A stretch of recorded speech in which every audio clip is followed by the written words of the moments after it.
Oh, thanks, Corinne. Thanks, Admiral. So President Biden had told Israel's Prime Minister Netanyahu that any potential ground invasion in Rafah should not happen without a plan to protect civilians there. Is the president confident that this message is getting through to Netanyahu, and where are these civilians supposed to go? So much of the infrastructure has already been destroyed in Gaza. He's confident that our Israeli counterparts understand our concerns. We've made them privately, we've made them publicly.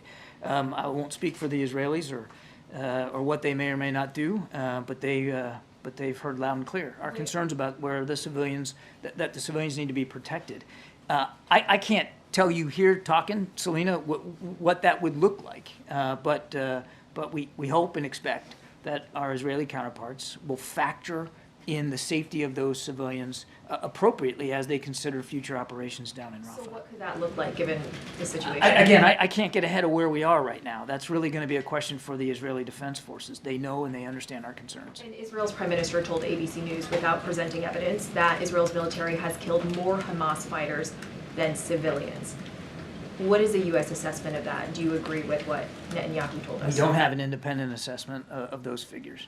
And just lastly, what is the White House reaction to Trump saying he would encourage Russia to attack NATO allies if they don't contribute enough towards defense spending? What is the message that not only sends to the world, but especially to U.S. allies?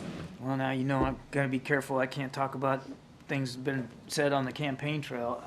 All I can tell you is that under this particular president, President Biden, as Commander-in-Chief, NATO is now more relevant, stronger, bigger than it's ever been before. He has really prioritized our network of alliances and partnerships around the world. And of course, NATO is right at the forefront of that when it comes to the security environment on the continent of Europe. And that's what the American president ought to be about. It would be about reinforcing alliances and partnerships and sending a strong signal, particularly to NATO allies, about how seriously we take our Article 5 commitments. And you've heard from President Biden, gosh, I don't know how many times. We will defend, if needed, every inch of NATO territory. That's what the Commander-in-Chief of the United States ought to be saying when it comes to NATO.